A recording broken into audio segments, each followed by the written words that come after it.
Yeah, peace, fam. So we're back with it once again. And, peace to all the family in the States celebrating Black History Month this month. Now, we recently posted this clip. Now, this is from a 2002 documentary from Darcus Howe entitled "Who Are You Calling a Nigger?" And there's a documentary with Darcus going around certain places in the community, speaking to different people and exploring just what they feel about black people, how they see black people, just exploring racism and stuff. Now, Darcus has been known to do a lot of great work in the community, and we're gonna get into this clip. Once again, we're joined with Dean. Hopefully, you ain't got no static this time, Dean. How's it going? Yeah, blessed. Yeah, I'm looking forward to this clip. I mean, I remember watching the whole program, so I can see the context of the whole thing. I do remember watching this, Okay. and Well, like some of the views that were expressed were just like, wow, people really think like that. Well, this one was actually suggested by a friend of ours that we both know, Brendan, who's a good friend of ours, good friend of the show.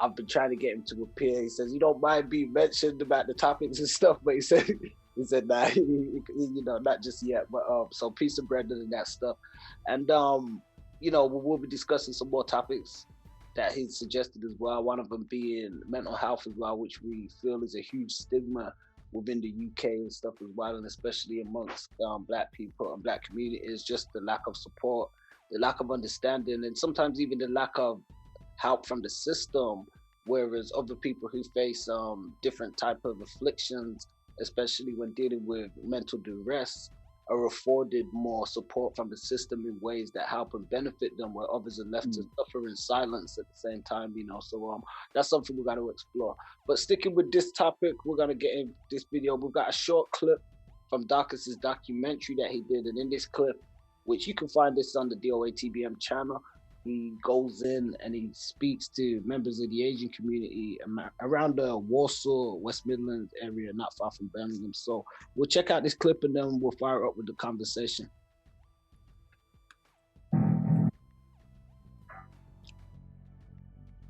There is a huge clash between young West Indians and Asians. Some of it is clearly down to tribal differences, but some of it appears to be about economic success. Some Asians who have climbed the ladder in the money seats are now putting down the black man. Just a joke was almost telling me the other day. It's a kid's joke, yeah. He was asking me what would I call a black woman who refuses to have any kids. Crying for answer. I mean, all businesses here, the population is mainly black and the businesses are mainly Asians. What's that telling me? I love to meet just one thing Sandu. He owns a string of small businesses in Birmingham. Yeah, he mad smug. He is a Sikh who came to England from India when he was a boy. Today, he's shopping for his fourth car. What would you call a black man in a Rolls Royce? Thief.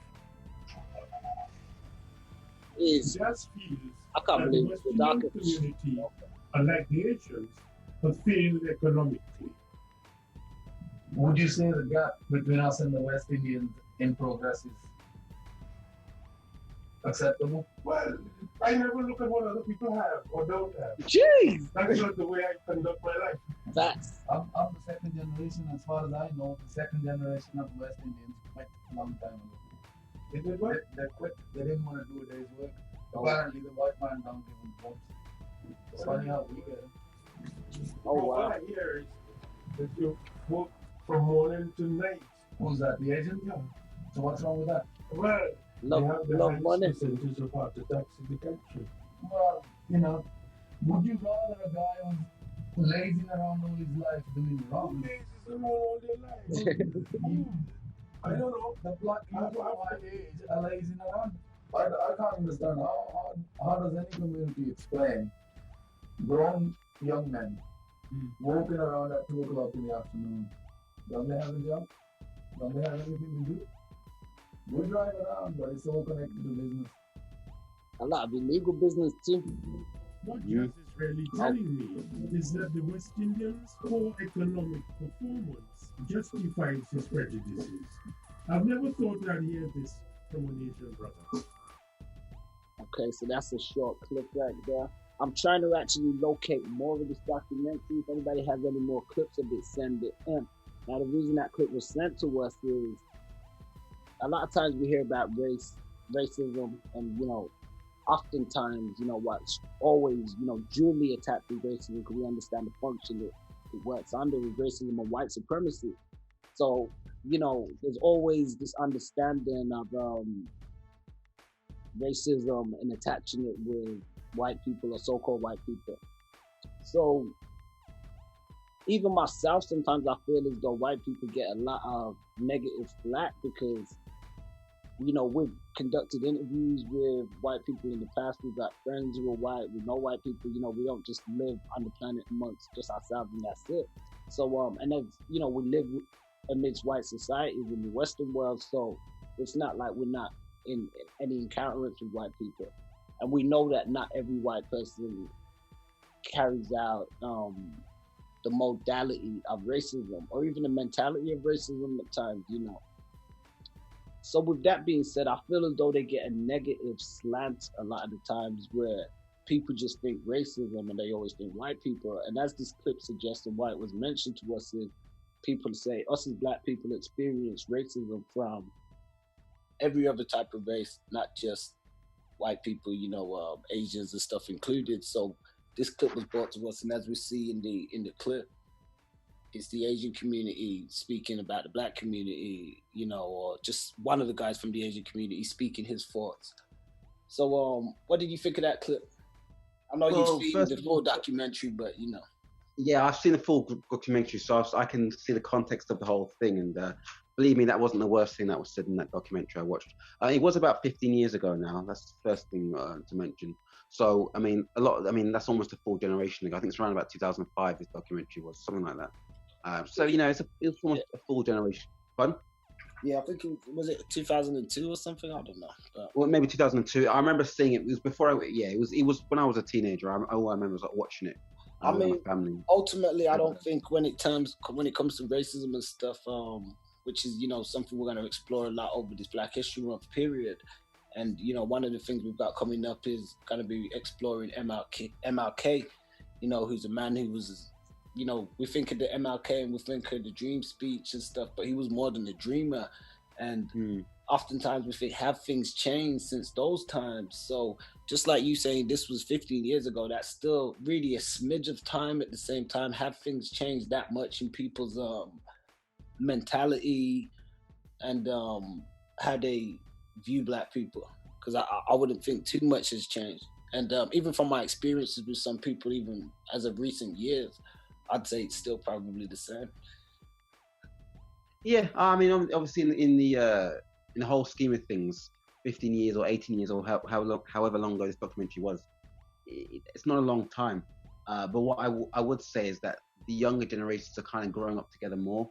Kids who were born in, say, the late 90s or early 2000s, they're kind of they're more integrating more than older generations do. I don't think there's any doubt about that. So because they're integrating at school from a young age with other groups, other nationalities, other religions, etc. Yeah. So naturally, they're not going to hold as many negative views as people who have kind of more isolated from other ethnicities. I've personally experienced that myself. That people who grew up around other black people, and they're more receptive to me, you know, rather than people who grew up around their own communities only, you know. So, but I mean, what I would say though is that, you know, a lot of these businesses have now had to humble themselves. I mean, let's be honest. You know, they have this smug attitude towards other ethnicities. Years later, yep. Yeah, who not to be as good as them or not to be as successful as them. Well, for a start, there's different ways to measure success. Success isn't just about money and how much money your business makes. There's many different ways to measure success. But a lot of these businesses are closing down now because of COVID. Yeah. And where are they now? Where are these people now? They're jobless. They've lost their businesses. You know, they could potentially lose their homes. So, you know, people have to humble themselves. Never get too cocky in life. Never get too smug. I think it was MLK that said the ultimate measure of a man is not where he stands in moments of comfort, but how he comes back from controversy and hardship.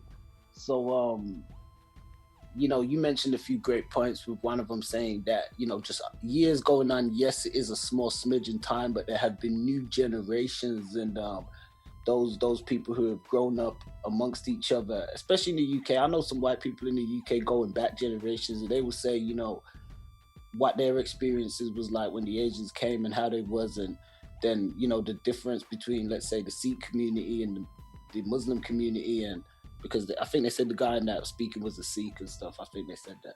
But anyway, I digress. So you've got different sort of nations and communities that make up the Asian community within the UK and stuff. And things have changed over the years, because as I've been told, you know, years back, they would have been probably, you know, like a guy said, you know, years back, even like, let's say the girls in the school or something, they would never open their mouth or speak. You would never probably even get in a conversation with them. But now we're seeing people mixing and, you know, being in schools and classes and stuff together, and some of it outside the school, and that, you know, people developing friendships and stuff like that too. So especially in places like the UK, definitely. But in terms of like the social standing and the attitudes, I think people still carry a lot of the attitudes. I went to a school that was quite mixed, but for the most part, people, if they were still being brought up by their parents, because sometimes it's not so much what people experience in the outside world, it's what they're being taught at home, or what they see at home, and or what they think is acceptable just from how their parents think. So they might go out and mix with people when they're out and about, but then when they come back home, they're back in their groups, and that's how it is. You know, when I spoke at the BLM protest that they did last year in Birmingham, and I said that to the people on the mic, because I looked around, I saw so much people from different, you know, nationalities, creeds, ethnicities, and all this stuff, and I looked and I thought, oh, wow, you know, so much people here, you know, nobody fighting, this ain't a concert or nothing, you know. And I was like, I said, you know, just like everybody's here now, it takes many people to make up this world. You know, it ain't just black people, it ain't just Asian people, it ain't just white people, there's all of us here now. But I said, just like everybody's here now, you need to take that energy here now and fight with it on a day-to-day, like when you go back home into your families and all that, because the ignorance that we're fighting against, I believe it starts in the home for a lot of these people, you know. And the point he made, which, you know, that smug attitude of equating finance to success, like that's why I mentioned that MLK quote, because as you said, that ain't the measure of somebody. But people who feel as though, you know, money is that valuable, that, like, you know, you work yourself into the ground constantly for it, because to be real, a lot of people only want it so much because they can use it to put them above other people. If they couldn't use it to put themselves above others, it wouldn't even be that valuable to them. But just the notion of what it creates, that they feel they can be above somebody just because they have better things financially or monetarily, which none of it they can't take with them. You know what I mean? Yeah, for some people, money is their God, and the Bible says you cannot serve two masters. You cannot serve two masters. And to some people, money is their God. God isn't their God. Money is their God. And as you correctly said, then a lot of people are using money for their own agenda. It's just to show that they're better than people. And oh, look at my car, look at my house. Often to people within their own family, really. I mean, I was talking to a work colleague a couple of days ago, and he said the same thing to me. He said that a lot of his people in his family, he's a Pakistani guy, and he said to me that a lot of his cousins and that, they're getting monetary success just to show off to him and other members of his family. That's what it's about. I mean, some of those communities, it's heavy amidst their own communities, where they, you know, compete and show off amongst each other and stuff, and that sort of competitive, historic sort of nature. So I do understand there is that with a lot of people. And it's kind of crazy, because I sort of think like Darcus, and even just how Darcus was responding, he was saying the same things I was kind of thinking and saying, or I would be saying, because Darcus was like, you know, I'm not really worried about what other people got like that, you know what I mean? Yeah, exactly. So the guy's like, it sort of reminds me of when we did a podcast episode one time, and I ain't gonna mention anybody because I don't want to put nobody on blast, but and there was some guys there from a different, you know, nationality, you know, different race, you know, for instance. And, you know, we're just meeting each other, you know, and every bit of the conversations were based on them letting it be known or wanting to tell me or anybody who would listen, you know, how much money they have, or they just bought a new car, or they've got a business making this much. Now, my whole thing is, even if you are great, all praise is due to the Most High delivering that for you, and you know, props due. But even if that was me and I was, let's say, you know, doing that, I wouldn't need to be sitting there telling anybody about it. I mean, why am I telling you? But then the only reason you'd probably be telling somebody is if you're trying to make them jealous, because we've explored, you know, jealousy on this, you know, it's been a kind of a thing that pops up in a lot of the topics, and something we know that just exists in life. You know, we talk about, you know, Cain and Abel and the story of jealousy. We talk about Jacob and Esau, you know, people stealing birthrights and all that stuff because of jealousy. So these things are a part of the human condition, I guess, and go back, you know, tribally and all that too. Now, my point is, when somebody's trying to wave something in your face, it's like they're trying to make you jealous. Sometimes they're trying to belittle you, or, you know, a sort of, you know, look what I've got sort of thing. And I do think a lot of these people are like that because they either feel as though, or they know, okay, but, you know, so-called black people don't have this in comparison to us. It's like a guy, like he was just saying, we're second generation, and the second generation of you lot ain't got what we've got. So then they would, you know, forthrightly know the third, the fourth, the fifth, whatever other generations, it's sort of in place for them to have more in a sense as well. What I found interesting myself growing up around certain Asian areas and stuff is, you see a lot of the youngsters, and some of them from young, especially if they're connected with certain families and stuff, like when they're young, they might have a certain level of respect for even some of the black people around the neighborhood.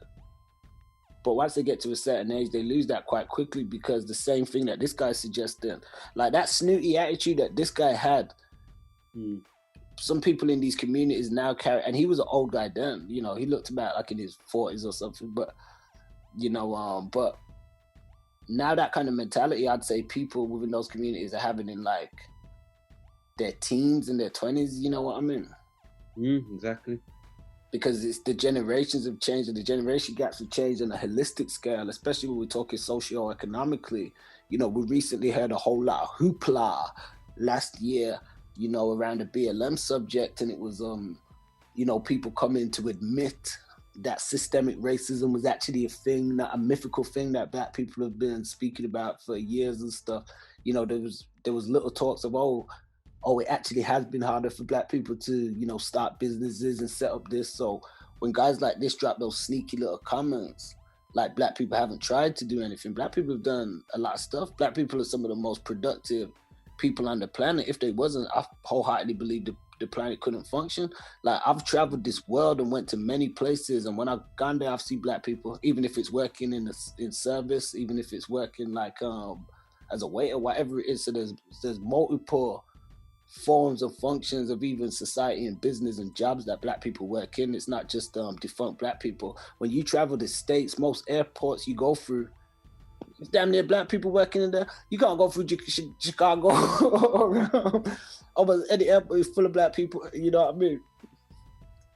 Exactly. So and in the UK, black people, you know, work a lot too. Black, you know, if we look at the stats and the census, I know I'm getting a bit impassionate, but you know, blacks will probably have more qualifications and stuff too. So there's things like that they don't speak about. We have qualifications, but we may not have the ability to acquire as much jobs. And yes, some may not want to serve the system in that way working. I mean, you got to serve it nonetheless. It's a system. Life's a system. That's what some people don't get. They think, okay, well, I'm not working because I don't want to, you know, work for the system, but you got to do something.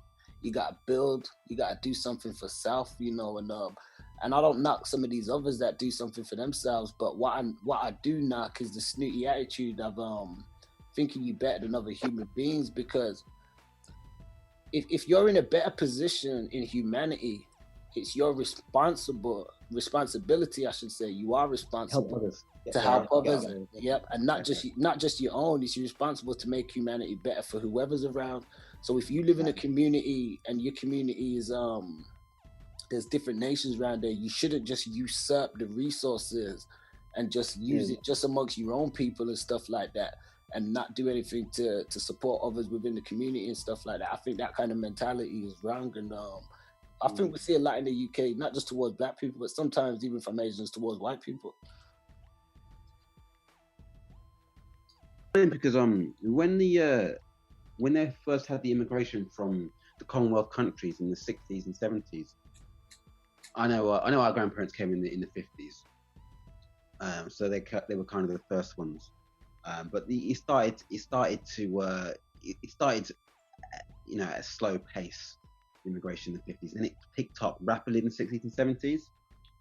And a lot of the minority communities used to stand together in the face of racism. So it's quite sad to see, and the racism name was ferocious, by the way. It was a lot worse than what it is now. So it's sad to see these same communities who stood together against the racism when they come from these Commonwealth countries in the 60s and 70s, to where they're almost like fighting amongst each other or competing against each other. It's not competing. I'm doing better than you. Yeah, when these same racial barriers are still in place. You know what I mean? It's quite sad, really. But when we look at racism, and this is something that was mentioned on the thing, and this is people saying, not just, okay, there's prejudice and there's judgment and that, which everybody can do, but just like Brendan and other people have mentioned, they feel this racism that's inflicted upon us, even here, within the UK, isn't from just white people, because there's Asian guys with businesses and shops and stuff too. Do you think you could walk into some of those shops and get a job? Or do you think as a black man, sometimes when you walk into some of these stores, they treat you funny, but when the sisters are not coming there, they all kiki and smiling and treating them all nice and shit? Part of my French. Exactly. I mean, we obviously you mentioned Brendan then. He experienced something very unfortunate a couple of years ago when he was just trying to do good in the KFC. He was just trying to be essentially a good citizen, helping someone out. And, by trying to be a good citizen, helping someone out, he ended up being attacked himself. And obviously, I know Brendan's probably listening to this right now, and he was just trying to do the right thing. And, it was partly racial, we believe. I believe it was. He believes it was. Yeah. Well, there's no doubt it was partly racial, how these guys were acting. And that's just another example of racism from other communities that we experience. I mean, some of us have been in, encounterances, relationships with people from these communities, and have experienced such negativity and hostility that has been, just aberrant, and a sign of complete and utter disrespect. No sort of respect to have, a sit down in a commute and a speak, and that things like that never really sit well with me. I remember I was dating somebody before, and I met one of her cousins, and he was a young kid, younger than me. And we just met one time, like she was with her cousin or whatever, and cool.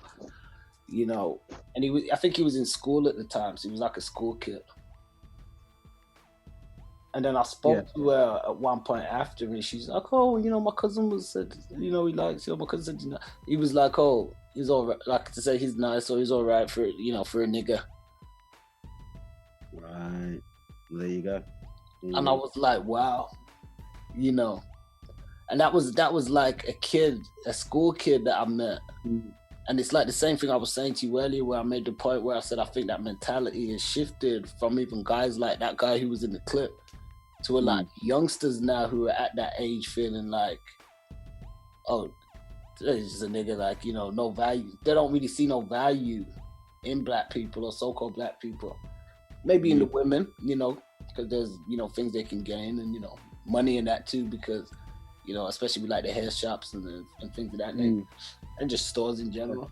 But I think it's interesting, over the years, obviously, rest in peace to those who lost their lives. We saw like the riots and stuff like that, you know what I mean?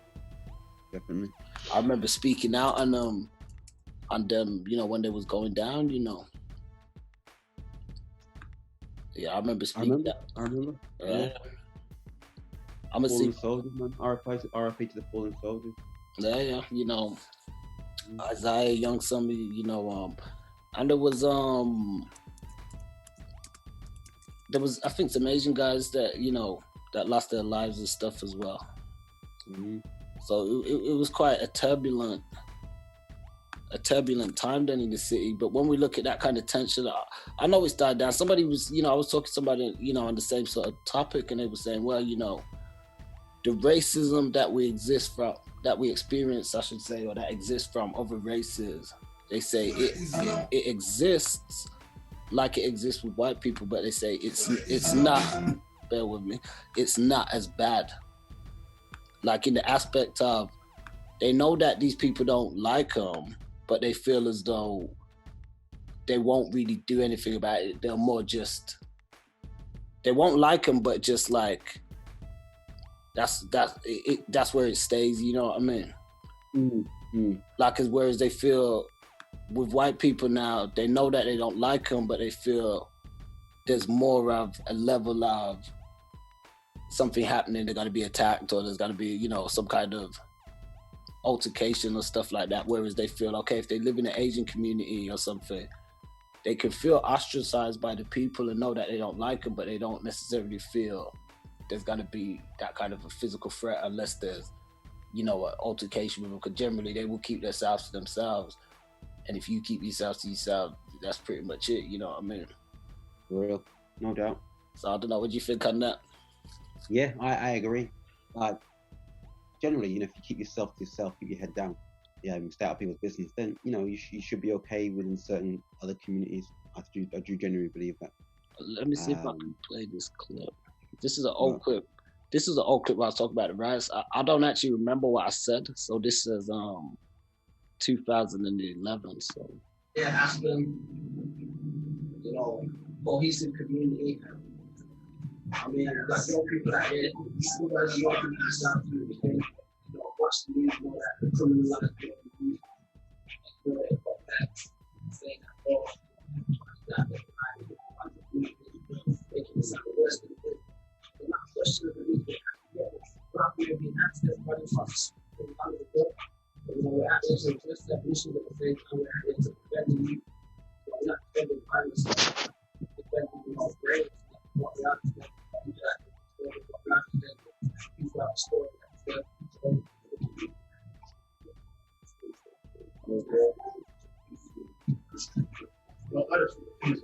okay, let me see what else is done.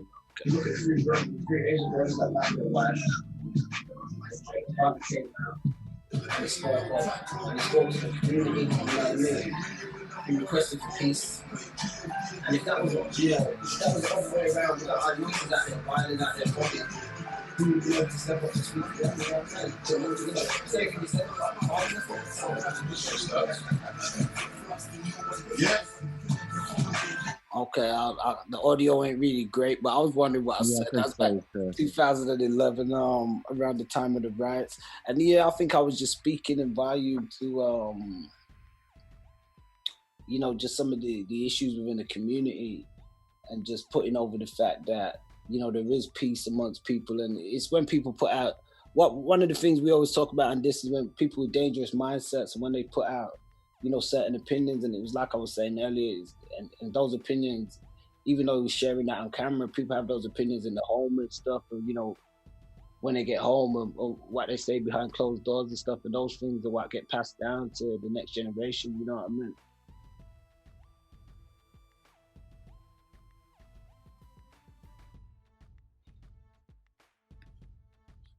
So basically, when people are behind closed doors, or in an environment where there's only their own ethnicity, you'll get a completely different perspective of what they think. A bit like the online dating thing we were talking about earlier. You know, when people are anonymous, they can say what they really think. Like the online dating, you know, it gives you an option: which race do you desire the most, which race do you desire the least. And then you can tick the box. That anonymity gives them the freedom to be honest. That makes sense? Yeah. Well, I mean, this guy, he wasn't anonymous on this video. He definitely was put. He made no bones about putting it out there publicly. It's out there for sure. Yeah, he made no bones about putting it out there publicly. But, you know, let us know you guys' thoughts. I mean, what experiences you may have had with people from different nations and stuff within the UK or around the world. Do you feel similarly to like what the homie was saying, that we're afflicted by this by so many different people? Some say the reason to it even is in the scripture that says, it says they will all kind of come together and cut you off from being a nation. So you ain't able to function how certain other nations are able to function, because they function as a nation. And that's what the guy sort of alluded to in the clip, where he was saying, kind of like, we get it together, you know what I mean? But nonetheless, they come together and get it together. So with that being said, family, we'll tap back in with some new updates. Let us know anything you want us to discuss, and we're gonna keep this rolling.